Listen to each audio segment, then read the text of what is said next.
समाचार अब तक, सत्य का साहस। केंद्रीय रस्ते वाहतूक व महामार्ग मंत्री नितीन गडकरी यांच्या हस्ते आणि उपमुख्यमंत्री देवेंद्र फडणवीस यांच्या हस्ते प्रमुख उपस्थितीत 856.74 कोटी रुपये खर्चून बांधलेल्या 33.50 किलोमीटरच्या आउटर रिंग रोडच्या पहिल्या टप्प्याचे लोकार्पण 4 जानेवारी रोजी डिजिटल पद्धतीने करण्यात आले। RRR लॉन हिंगणा रोड येथे या लोकार्पण कार्यक्रमाचे आयोजन करण्यात आले होते।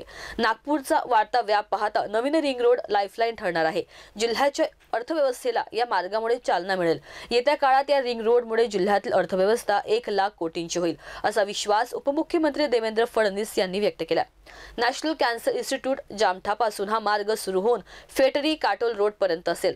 केंद्र सरकारच्या रस्ते वाहतूक आणि महामार्ग मंत्रालय तसेच राष्ट्रीय राजमार्ग प्राधिकरण यांच्या संयुक्त विद्यमाने हा प्रकल्प पूर्ण करण्यात आला आहे। लोकार्पण प्रसंगी खासदार कृपाल तुमाणे, आमदार समीर मेघे, आमदार मोहन मते, परिणे फुके यांच्यासह स्थानिक लोकप्रतिनिधी यावेळी व्यासपीठावर उपस्थित होते। केंद्रीय मंत्री नितीन गडकरी म्हणाले की रस्ते, पाणी, दळणवळणाची साधने आणि वीज या 4 बाबी विकासासाठी महत्त्वाचे आहेत। त्यामुळे विकासाला गती मिळणे, गुंतवणूक वाढते, उद्योग येतात आणि रोजगार निर्माण होऊन गरिबी दूर होण्यास मदत होते। हिंगणा आणि बुटीबोरीमध्ये MIDC आल्यानंतर या भागाचा विकास झाला। हिंगणाला स्मार्ट सिटी अशी ओळख मिळवून द्यायची आहे। नवीन रिंग रोडमुळे विकासाला अधिक गती प्राप्त होणार आहे। एअरपोर्ट स्टेशन पासून रिंग रोडच्या सुरुवातीपर्यंत आणि पुढे बुटीबोरीपर्यंतचा रस्ता हा 6 पदरी होणार आहे।